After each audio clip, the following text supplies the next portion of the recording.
Welcome to my channel. This is JC Rock and Metal Reviews. My name is John and I have another anniversary review. It is the 35th anniversary of Mechanical Resonance by Tesla. Album was released on November 24th, 1986 on Geffen Records. It was a big hit, peaked at number 32 on the Billboard 200, and it was certified platinum. When they were recording this album, they were actually called City Kid, but the manager asked them to change the name. It wasn't really a great name, and there was also like another band had that same name. So they went with the name Tesla. It was after the inventor, Nikola Tesla.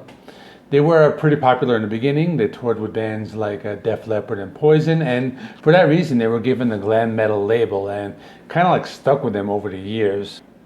Tesla is one of those bands I listened to a lot when I was younger. They were considered to be hair metal, but I would consider them more be like hard rock. They don't really have like a hair metal image, and they were actually named after the scientist. And that was the first time I even heard about this scientist. Back when I was growing up, the schools talk about Edison, but nobody really knew who Nikola Tesla was. In today's internet age, he's very popular. But anyway, Tesla is the bassist for the band. So in their other albums, they would start writing songs, about like Edison, like the song Edison's Medicine. How he would get the credit for the work, and they do have a sound similar to hair metal, but I think they were very original. Tesla was also the first band I ever saw live. I saw them on their 1989 tour supporting the Great Radio Controversy. And when I did see this band, they were playing with White Lion and Badlands. So Tesla was like the, co-headliner. And Badlands, I don't know if you remember them, they had Jakey Lee. I think they put out one or two albums back in the late 80s. But this band will always be important to me because I will always remember like the first concert I ever went to. So for this album, the sound is a little more kind of like a hair metal sound, but they do mix it with like arena rock, and they do have some like acoustic guitars here and there and some bluesy stuff. As they released more albums, they kind of did more into the hard rock and blues and less of that glam metal sound. And they were also one of the bands that originated with that unplugged trend in the early 90s.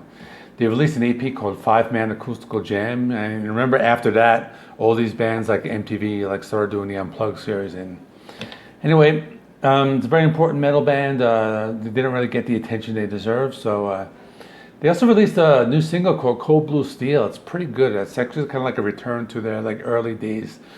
And if you haven't listened to that, I definitely recommend you look it up on YouTube or Spotify or something. So this album opens up and has a song Easy Come, Easy Go, and very interesting. It starts with like a bass guitar, kind of like it slowly builds up before the rest of the band comes in. I guess you can kind of compare it to Running with the Devil by Van Halen. The song goes back and forth with the heavy guitar chords and like the slower, like bass heavy parts. And speaking of Van Halen, the song Coming at You Live starts with a solo. Kind of reminds me a lot of Eruption, But then once the song kicks in, it has a hard rocking guitar riff. And during the first verse, we'll just hear like the drums and the bass in the forefront, followed by those sustained power chords in the chorus. As I was saying, with the bass guitar, it does play an important role in the album. So the song Too Late for Love has this like bass intro.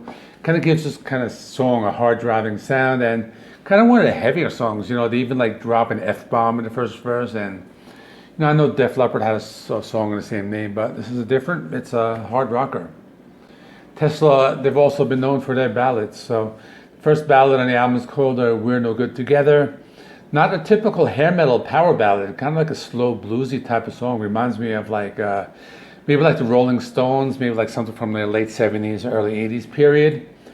Not the type of song like a typical hair metal band would write. And Jeff Keith, he really shows off his vocal abilities in this song. The most popular song is Modern Day Cowboy. They have a music video for this, and does have a sound like many of the hair metal bands of the day. Has those heavy sustained power chords, the big chorus, and then it goes back with like the laid back verse. And they also mention like a few like those infamous figures like Al Capone and Bad Boy Jones. So pretty cool song. Another ballad is called Changes, and like what I said, it's not a typical hair metal ballad.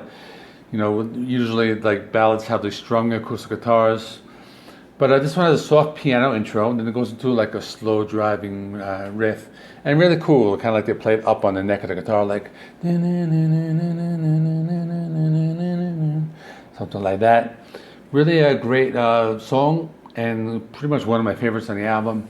And then the chorus, like once the chorus comes in, it kind of has like a very heavy sound, you know, with the guitars and keyboards, kind of like that, like arena rock sound.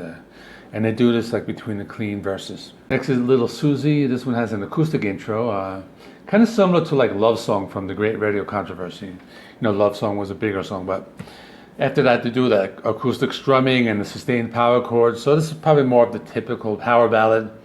And the lyrics deal with something, you know, that was very popular in 80s metal, you know, young girl, you know, moving to the city trying to find fame. You know, there's the line, she's a lot like you, she'll be richer by far when the dreams come true. You know, that whole 80s thing of, you know, trying to find success and like get rich. And it's a power ballad. It has a sound similar to some of those like classic rock bands of the 70s as well. And speaking of 70s classic rock, they have the song Love Me. This has a very like classic Kiss sound. Almost imagine Gene Simmons singing the song. You know, it's like "Love Me," something like that. And you know, the Kiss sound is like really apparent during the chorus. You know, they do like the gang vocals, and the song also captures that same type of guitar tone as like Kiss played. So, and they also added in some of their own flavor as well. You know, they have the break with the guitar solo. They have like the wah wah effect on the guitar, and you know, they do make it their own. But this song does remind me a lot of Kiss. Anyway, so are they just another glam metal band? No, I don't think so. They have a lot of influences their sound. You hear a lot of influence from classic rock bands like the Rolling Stones. You could tell the first few Van Halen albums were very big for them. The thing that sets them apart is also the fact that they released more albums. You know, the sound would evolve later on. So this album has the closest sound to like a typical glam metal album, but still the songs were very different. But one reason they were big is that their songs were very catchy and they had an arena rock sound. And this is a band that attracted metal fans as well as like classic rock fans. So definitely a classic album that is sometimes forgotten. So let me know in the comments what you thought of the album. Tomorrow I will be starting my top 5 series of the best albums of 2021. I will be splitting it up by genre, so I will be doing videos like the top 5 alternative rock, top 5 classic rock, and then I'll do something on thrash and something on heavy metal and death metal and so on. Please remember, like, comment, subscribe, check out some of the other videos I have linked here, and I will see you all in the next one.